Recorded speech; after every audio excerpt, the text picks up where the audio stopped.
नगरपालिका अमलेश्वर में स्थित ग्रीन अर्थ सिटी कॉलोनी के रहवासी कॉलोनी के अंदर गंदगी और कचरे के अंबार से परेशान हैं, जबकि उनके द्वारा जास्मीन का 800, ऑर्किड का 900 और ट्यूलिप का 1000 रुपये प्रति माह मेंटेनेंस राशि जमा की जाती है। बावजूद इसके साफ सफाई व्यवस्था पर बिल्डर द्वारा दी गई एनओसी के आधार पर अस्थायी समिति बनवाई गई, जो ठीक से ध्यान नहीं देती है।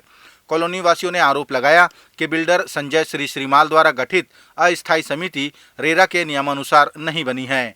अस्थायी समिति अवैध है। कॉलोनी की सुंदरता के लिए लगाए गए फव्वारे का देखरेख के अभाव में बुरा हाल है, वो चलता भी नहीं है और पानी में गंदगी पसरी हुई है। कॉलोनी वासियों ने कई बार बिल्डर और उक्त अस्थायी समिति के खिलाफ शिकायत की, लेकिन कोई भी नहीं सुनता। इस बार कॉलोनी के कई हिस्सों में गंदगी को लेकर कॉलोनी वासी अस्थायी समिति और बिल्डर के खिलाफ मोर्चा खोलने के मूड में हैं, क्योंकि गंदगी से मच्छर पनप रहे हैं और लोग बीमारी की जकड़ में आ रहे हैं।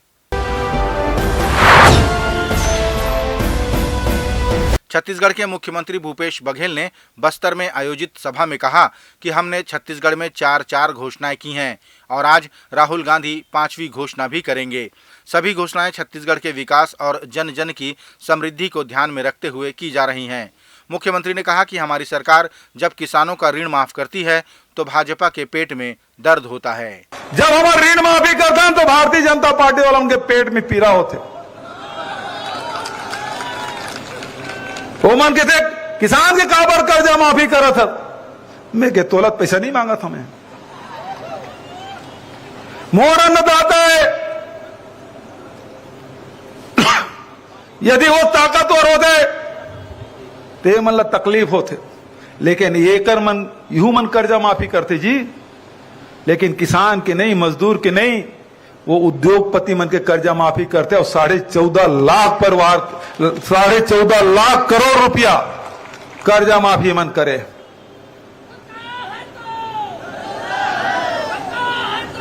काका अभी जिंदा है। बस।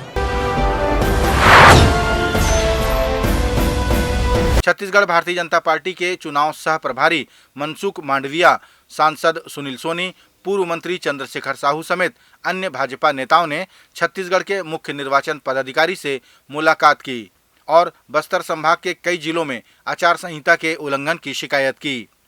उन्होंने निष्पक्ष चुनाव संपन्न कराने की मांग भी की। शिकायत के बाद निर्वाचन कार्यालय के बाहर मांडविया ने मीडिया से चर्चा के दौरान कहा कि इस संबंध में वे राष्ट्रीय चुनाव आयोग में भी शिकायत करेंगे। डेमोक्रेसी में हर व्यक्ति हर किसी को वोट दे सकता है और ये हर नागरिक का अधिकार है कि वो कोई न कोई पॉलिटिकल पार्टी का चुनावी प्रचार भी कर सकता है, अपने घर पे झंडा लगा सकता है। पॉलिटिकल पार्टी किसी के अनुमति से उनके घर पे भी झंडा लगा सकती है। ऐसी स्थिति में भारतीय जनता पार्टी के प्रचार करने वाले या तो भारतीय जनता पार्टी के कार्यकर्ता अपने घर पे झंडा लगाते हैं, उसको भी प्रताड़ित किया जा रहा है। भारतीय जनता पार्टी के नेता को डराने के लिए उसकी हत्याएं हो रही है। हत्यारा सार्वजनिक तौर पर चैलेंज करते हैं, लेकिन भी उसके सामने एक्शन नहीं किया जा रहा है। कई क्षेत्र में दंतेवाड़ा, नारायणपुर, बीजापुर जैसे विधानसभा क्षेत्र में खुलेआम आदर्श आचार संहिता का भंग हो रहा है, लोगों को डराने की कोशिश हो रही है। ऐसी स्थिति में निष्पक्ष चुनाव हो ये बहुत आवश्यक है। आज हमने चुनाव आयोग में जाके हमारी बात रखी है और आज तक 58 एप्लीकेशन हमने चुनाव आयोग के सामने फाइल की है। हमने अपेक्षा रखी है कि तुरंत ही उसके पर कार्यवाही हो। छत्तीसगढ़ के ऑफिसर्स निष्पक्षता से काम करें, सरकार के दबाव में ना आए, डेमोक्रेसी का जतन करें और लोकशाही प्रक्रिया को फॉलो करें। ऐसी अपेक्षा भी हमने रखी है और हमारी बात का समाधान नहीं होगा तो हम राष्ट्रीय चुनाव आयोग के पास जाएंगे, लेकिन हमें एश्योर करेंगे कि छत्तीसगढ़ की जनता किसी के भय के बिना निष्पक्ष रूप में अपना वोट करके आपकी पसंदगी की सरकार चुनेगी। चुनाव प्रचार करने बस्तर पहुंचे राहुल गांधी ने छत्तीसगढ़ में घोषणा कर दी कि उनकी सरकार बनने के बाद स्कूल, कॉलेज और विश्वविद्यालय में पढ़ाई के लिए मुफ्त शिक्षा की व्यवस्था की जाएगी ताकि हर आदिवासी युवा पूरी पढ़ाई कर सके। राहुल गांधी ने छत्तीसगढ़ के बस्तर में आज 2 सभाएं की और कांग्रेस प्रत्याशियों के पक्ष में प्रचार किया। चुनाव के एकदम बाद हम एक और वायदा छत्तीसगढ़ की जनता के लिए पूरा करने जा रहे हैं। सरकारी स्कूलों में, कॉलेजेस में छत्तीसगढ़ की सरकार छत्तीसगढ़ की जनता को मुफ्त में शिक्षा देने जा रही है। मतलब आपको कॉलेज के लिए, स्कूल के लिए अपने जेब से पैसा नहीं देना पड़ेगा। आप अपना पैसा बाकी चीजों में खर्च कीजिए। आपको सरकारी स्कूल, सरकारी कॉलेज, सरकारी यूनिवर्सिटीज में 1 रुपया नहीं देना पड़ेगा। क्यों? क्योंकि हम चाहते हैं कि आदिवासी युवा, दलित युवा, ओबीसी युवा और उनके परिवार आसानी से शिक्षा पाएं और तेजी से प्रगति करें। इस मौके पर केशकाल के कांग्रेस प्रत्याशी संतराम नेताम ने भी मंच से अपने आप को किसान परिवार का बताते हुए जनता से जीत दिलाने की अपील की। मैं हमारे छत्तीसगढ़ के और हमारे हाईकमान के सभी नेताओं को धन्यवाद देना चाहता हूं। 1 बार नहीं, 2 बार नहीं, तीसरी बार भी मुझ पर विश्वास जताया है। निश्चित तौर पे मैं आपको यह विश्वास दिलाना चाहता हूं, जमीन से जुड़कर किसानों के लिए, हमारे आदिवासियों के लिए, पिछड़े वर्ग के भाई बहनों के लिए दिल से सेवा करूंगा और दिल के गहराइयों से उनके बीच रहने का प्रयास करूंगा। निश्चित तौर पे 7 तारीख के मेरा एक निवेदन है कि आप सबसे मुझे एक बार फिर आशीर्वाद दीजिए ताकि मैं केशकाल क्षेत्र की जनता का सेवा कर सकूं।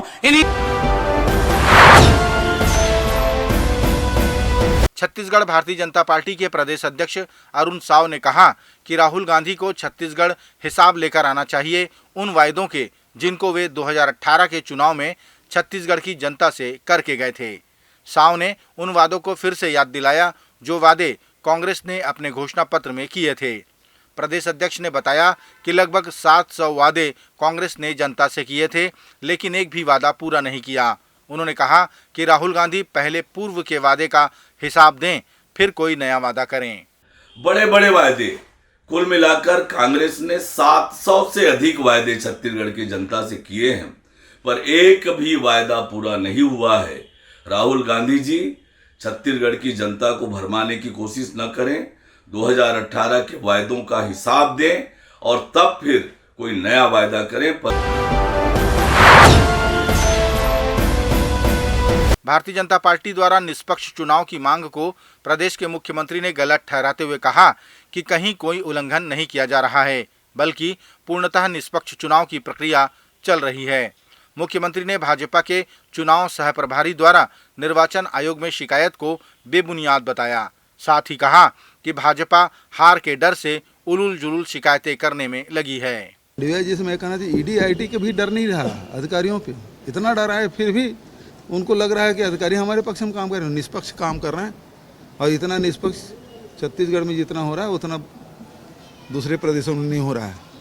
और उसके बाद भी अभी भी अधिकारियों डराने, मतलब मनसुख मांडविया जी हार मान चुके हैं। अब कोशिश ये है कि अधिकारियों को डराओ धमकाओ तो कुछ बात बन जाए। जितना भी वोट कटवा लोग हैं उसको खड़ा कर दो ताकि कांग्रेस का वोट कटे, वो सारे हथकंडे अपना रहे हैं, लेकिन फिर भी वो उनको सफलता नहीं मिलने वाली। कांग्रेस पार्टी के राष्ट्रीय प्रवक्ता अंशुल अभिजीत ने रायपुर में पत्रकार वार्ता को संबोधित किया। इस मौके पर उन्होंने कहा कि कांग्रेस ने जातिगत जनगणना कराए जाने का जो वादा किया है वो जरूरी है, क्योंकि हमारी पार्टी सामाजिक न्याय पर विश्वास रखती है। उन्होंने कहा कि जातिगत जनगणना से सभी को उनका अधिकार मिलने में आसानी होगी। तो जातिगत जनगणना हम कराएंगे, ये हमारा एक चुनावी वादा ये भी है। और मैं आपको बताना चाहता हूं ये अनिवार्य क्यों है, ये लाजमी क्यों है, इसकी आवश्यकता क्यों है, क्यों जरूरी है ये। वो इसलिए क्योंकि जो सामाजिक, जो आर्थिक, जो शैक्षणिक, जो हकीकत है, जो स्थिति है, ऐसी जनगणना से वो सामने आती है। जो इस मुल्क में जो संसाधन है, जो परिसंपत्ति है, सही तरीके से उसका विभाजन कैसे होना चाहिए, यह हमें बताता है जातिगत जनगणना।